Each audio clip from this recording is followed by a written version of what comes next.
Hello everyone, मैं आकांक्षा नेमावरकर। मैं अपने इन्फॉर्मेटिव सेशन के यूट्यूब चैनल में आप सभी का स्वागत करती हूँ। 29 जुलाई 2020 को सरकार ने न्यू एजुकेशन पॉलिसी का ऐलान किया था, जो युवाओं की सोच और उनकी ज़रूरतों को ध्यान में रखते हुए बनाया गया है, जिसका मेन उद्देश्य अपनी भावी पीढ़ी का सर्वांगीण विकास करना है। अब अपन यहाँ पर पुराना जो एकेडमिक स्ट्रक्चर था उसके कंपैरिजन में नया एकेडमिक स्ट्रक्चर किस तरह का है ये देखते हैं।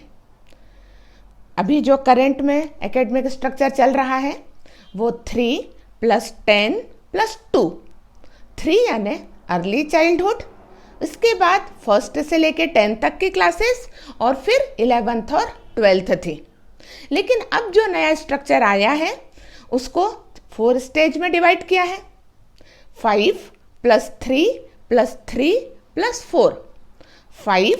5 यानी अर्ली चाइल्डहुड, जिसको फाउंडेशनल स्टेज कहा है।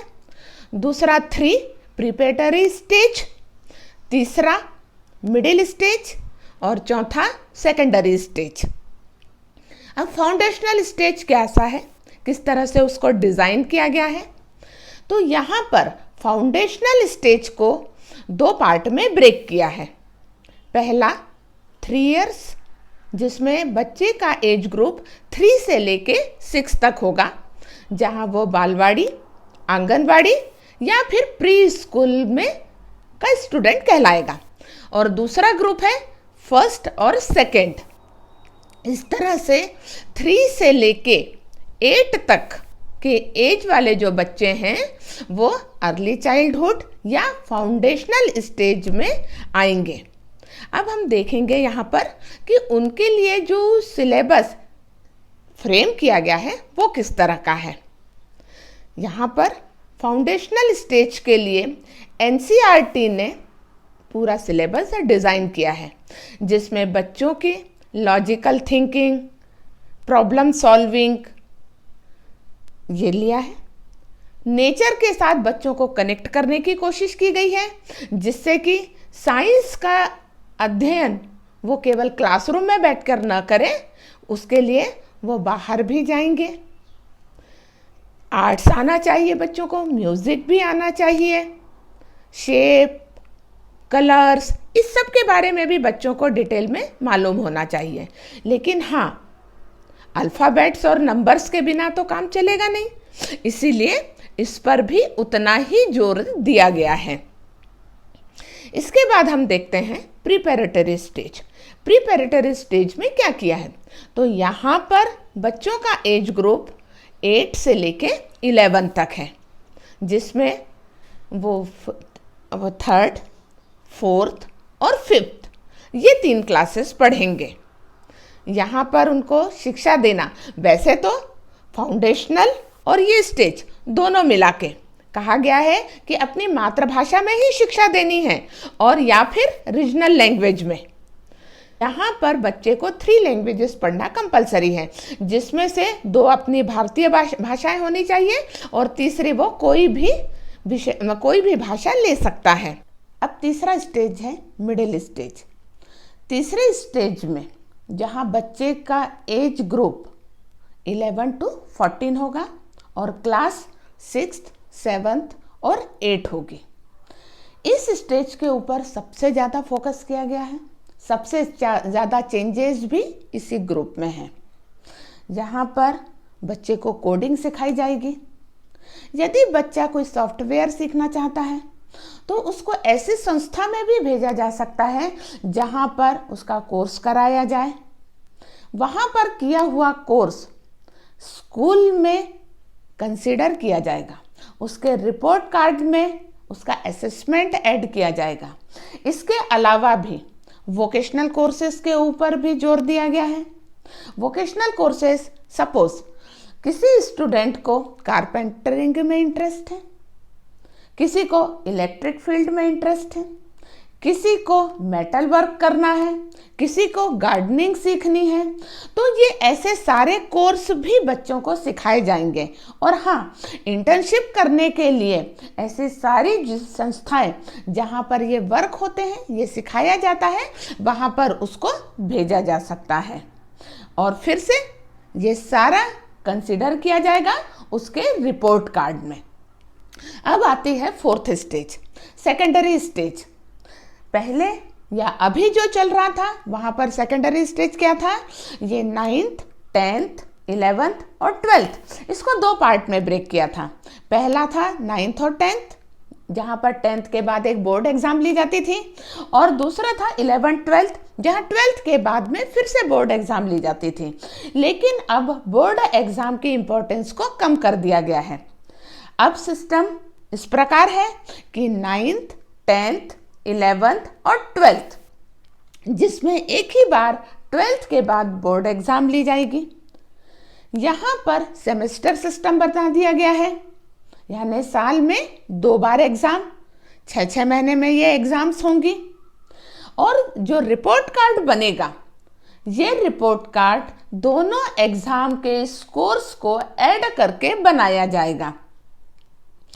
तो इसका फायदा क्या है कि पहले स्टूडेंट क्या करता था कि फाइनल एग्जाम के समय 2 महीने पढ़ाई कर लेता था और पास हो जाता था।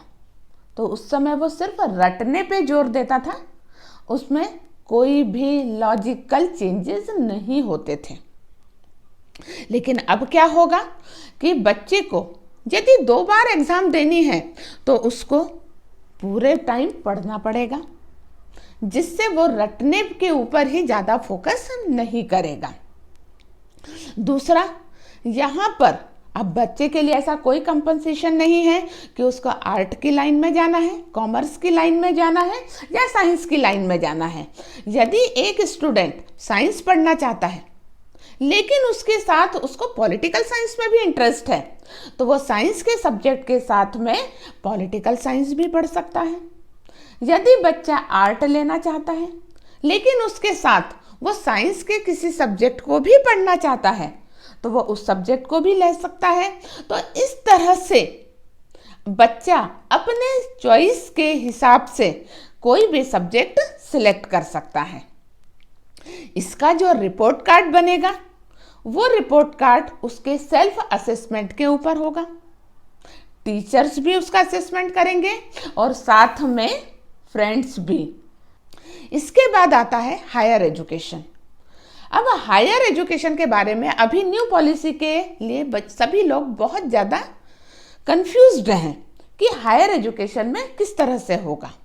तो हम देखते हैं कि जब बच्चा 12th क्लास कर लेगा तो वो ग्रेजुएशन करना चाहता है, यानी BA, BSc और BCom करना चाहता है, तो वो ये कोर्स कर सकता है। लेकिन वहाँ पर भी उसके सामने 2 ऑप्शंस हैं। पहला, यदि वो ग्रेजुएशन करने के बाद सीधे जॉब करना चाहता है तो उसके लिए यही कोर्स 3 साल का होगा। लेकिन यदि वो आगे PhD करना चाहता है तो यही कोर्स 4 साल का होगा। यानी 4 साल का ग्रेजुएशन करने के बाद बिना MPhil दिए वो सीधे PhD में एडमिशन ले सकता है। लेकिन कुछ बच्चे नीट करना चाहते थे या JEE में जाना चाहते थे, यानी मेडिकल की फील्ड और इंजीनियरिंग के फील्ड में जाना चाहते थे, जिसके लिए वो नीट और JEE की तैयारी कर रहे थे या करते थे। तो अब उनके लिए किस तरह का प्रावधान रखा गया है। तो वैसे तो अभी इसके बारे में डिटेल में और आने वाला है, लेकिन जितना अभी अपने को पता चला है उसके बारे में मैं आपको बता रही हूँ कि NTA एक कॉमन एंट्रेंस एग्जाम कंडक्ट करेगा, जिसका स्कोर और बोर्ड का स्कोर दोनों का टोटल करके मेरिट बनाई जाएगी, और ये मेरिट के हिसाब से ही बच्चे को किसी भी कॉलेज में एडमिशन दिया जाएगा। यहाँ सबसे बड़ा एडवांटेज जो है वो है मल्टीपल एंट्रीज और मल्टीपल एग्जिट। ये आपके लिए एक नया कॉन्सेप्ट है, अपन इसको समझते हैं कि ये क्या है।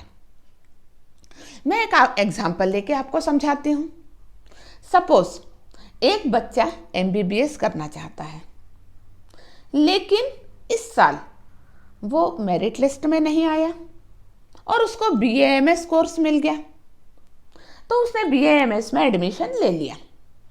लेकिन BAMS पढ़ने के साथ साथ उसका इंटरेस्ट तो MBBS ही था, वो फिर से एग्ज़ाम देगा और साथ में BAMS को भी कंटिन्यू रखेगा।